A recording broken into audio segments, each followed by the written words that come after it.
जय हिंद मेरे प्यारे साथियों, आप सभी का स्वागत है। साथियों, आज की इस वीडियो में हम लोग जीके जीएस के 30 महत्वपूर्ण प्रश्नों को कवर करेंगे जो कि प्रतियोगी परीक्षाओं के लिए अति महत्वपूर्ण है। तो चलिए शुरू करते हैं। साथियों, पहला प्रश्न है, बंगाल में सामाजिक धार्मिक सुधारों में अग्रण आत्मीय सभा के की शुरुआत किसने की?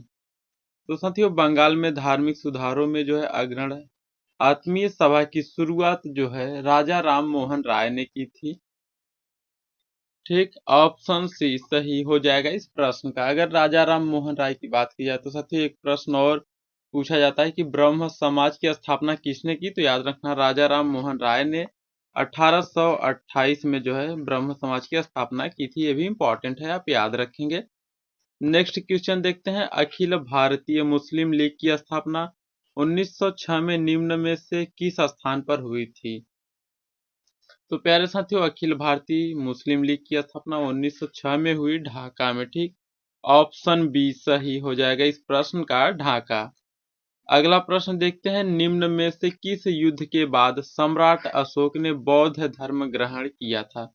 प्यारे साथियों, अगर आपको किसी भी क्वेश्चन का आंसर पता हो तो आप लोग से कमेंट में लिखेंगे।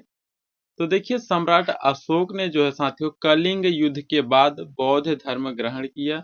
ऑप्शन सी सही हो जाएगा इस प्रश्न का, कलिंग का युद्ध। अगर आपसे पूछा जाए कलिंग का युद्ध प्यारे साथियों कब हुआ, तो याद रखना कलिंग का युद्ध 261 ईसा पूर्व में हुआ था, आप याद रखेंगे। अगला प्रश्न है, 1919 में हुई जलियांवाला बाग की घटना की जांच के लिए भारत सरकार द्वारा किस आयोग का गठन किया गया था?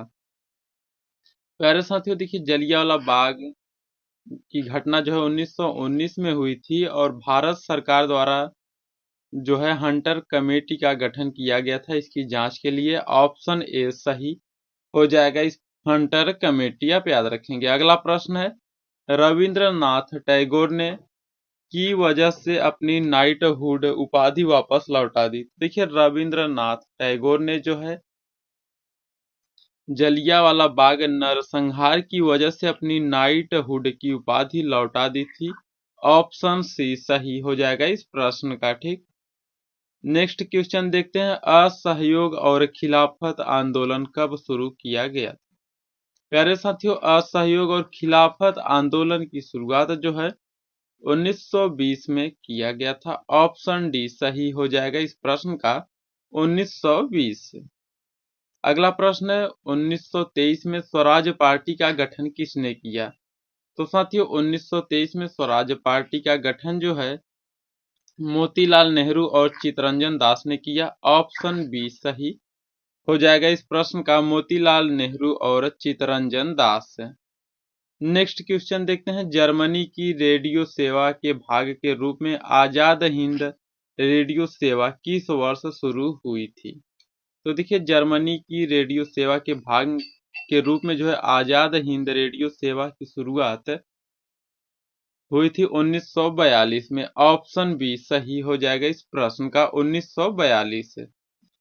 नेक्स्ट क्वेश्चन है, 1928 में गठित इंडिपेंडेंस फॉर इंडिया लीग के अध्यक्ष कौन थे? तो साथियों 1928 में गठित इंडिपेंडेंस फॉर इंडिया लीग के अध्यक्ष जो है श्रीनिवास अयंगर थे। ऑप्शन डी सही हो जाएगा इस प्रश्न का, श्रीनिवास अयंगर। ठीक है, और देखिए इंडिपेंडेंस फॉर इंडिया लीग की स्थापना जो है 1928 में हुई थी और जो है रस बिहारी बोस ने इसकी स्थापना किए थे, आप इसे भी याद रखेंगे। ठीक, अगला क्वेश्चन देखते हैं साथियों, महात्मा गांधी द्वारा भारत छोड़ो आंदोलन किस वर्ष में शुरू किया गया था? तो काफी इंपॉर्टेंट प्रश्न है साथियों, इसे भी याद रखेंगे। महात्मा गांधी द्वारा भारत छोड़ो आंदोलन जो है 1942 में शुरू किया गया था। ऑप्शन बी सही हो जाएगा इस प्रश्न का, 1942। नेक्स्ट क्वेश्चन है, पिट्सबर्ग औद्योगिक प्रदेश किस देश में अवस्थित है? तो साथियों पिट्सबर्ग औद्योगिक प्रदेश जो है संयुक्त राज्य अमेरिका में अवस्थित है। ऑप्शन डी सही हो जाएगा इस प्रश्न का, संयुक्त राज्य अमेरिका। नेक्स्ट क्वेश्चन है, मानसून शब्द की व्युत्पत्ति हुई है? तो देखिए मानसून शब्द की उत्पत्ति जो है साथियों यह हुई है अरबी भाषा से। ऑप्शन ए सही हो जाएगा इस प्रश्न का, अरबी भाषा पे याद रखेंगे। ठीक, नेक्स्ट क्वेश्चन देखते हैं, पुराणों का अध्ययन करने वाला प्रथम मुसलमान कौन था? तो साथियों, पुराणों का अध्ययन करने वाला प्रथम मुसलमान जो है अल-बरूनी था। ऑप्शन सी सही हो जाएगा इस प्रश्न का, अल-बरूनी आप याद रखेंगे। नेक्स्ट क्वेश्चन देखते हैं साथियों, महमूद गजनवी का दरबारी इतिहासकार कौन था? तो साथियों, महमूद गजनवी का दरबारी इतिहासकार जो है उत्बी था। ऑप्शन ए सही हो जाएगा इस प्रश्न का, उत्बी। ठीक, साथियों अगला प्रश्न आपके लिए टेस्ट है, इसका आंसर आप सभी को कमेंट में बताना है। जीवाश्म किस प्रकार के शैल में पाई जाती है? आग्नेय शैल, परतदार शैल, रूपांतरित शैल, या इनमें से कोई भी नहीं? इसका जो भी सही आंसर हो आप उसे कमेंट में जरूर लिखेंगे। ठीक है, नेक्स्ट क्वेश्चन देखते हैं, किस मुस्लिम शासक के सिक्कों पर देवी लक्ष्मी की आकृति बनी है? तो साथियों, देवी लक्ष्मी की आकृति जो है यह बनी है मोहम्मद गौरी के सिक्कों पर। ऑप्शन सी सही हो जाएगा इस प्रश्न का। साथियों, अगर वीडियो अच्छा लग रहा है तो आप लोग इसे लाइक करें, शेयर करें और इस चैनल को आप लोग सब्सक्राइब जरूर करिएगा। नेक्स्ट क्वेश्चन देखते हैं, भारत की दूसरी सबसे ऊंची चोटी कौन सी है? तो साथियों, भारत की दूसरी सबसे ऊंची चोटी जो है यह है नंदा देवी। ठीक है, ऑप्शन सी सही हो जाएगा इस प्रश्न का, नंदा देवी आप याद रखेंगे। अगला प्रश्न साथियों, विश्व का सबसे बड़ा दर्रा कौन सा है? तो देखिए, विश्व का सबसे बड़ा दर्रा जो है यह काराकोरम दर्रा है। ऑप्शन डी सही हो जाएगा इस प्रश्न का, काराकोरम दर्रा। नेक्स्ट क्वेश्चन देखते हैं, भारत में किस प्रकार की जलवायु पाई जाती है? तो साथियों, भारत में जो है उष्ण कटिबंधीय मानसून जलवायु पाई जाती है। ऑप्शन सी सही हो जाएगा इस प्रश्न का, उष्ण कटिबंधीय मानसून जलवायु। नेक्स्ट क्वेश्चन है, ग्रेट बैरियर रीफ कहाँ पर स्थित है? तो साथियों, ग्रेट बैरियर रीफ जो है यह स्थित है प्रशांत महासागर में। ठीक, ऑप्शन ए सही हो जाएगा इस प्रश्न का, प्रशांत महासागर आप याद रखेंगे। नेक्स्ट क्वेश्चन देखते हैं, टंगस्टन कौन से राज्य में सर्वाधिक पाया जाता है? तो प्यारे साथियों, टंगस्टन जो है यह सबसे अधिक पाया जाता है राजस्थान राज्य में। ऑप्शन बी सही हो जाएगा इस प्रश्न का, राजस्थान। नेक्स्ट क्वेश्चन है, गुप्त शासक के दौरान ऐसा व्यक्ति कौन था जो एक महान खगोल विज्ञानी और गणितज्ञ था? तो देखिए, गुप्त शासक के दौरान जो है आर्यभट्ट एक महान खगोल विज्ञानी और गणितज्ञ थे। ऑप्शन बी सही हो जाएगा इस प्रश्न का, आर्यभट्ट। नेक्स्ट क्वेश्चन है, गुप्त वंश का वह राजा कौन था जिसने हुड़ों को भारत पर आक्रमण करने से रोका? तो साथियों, हुड़ों को भारत पर आक्रमण करने से जो है स्कंदगुप्त ने रोका था। ऑप्शन सी सही हो जाएगा इस प्रश्न का, स्कंदगुप्त।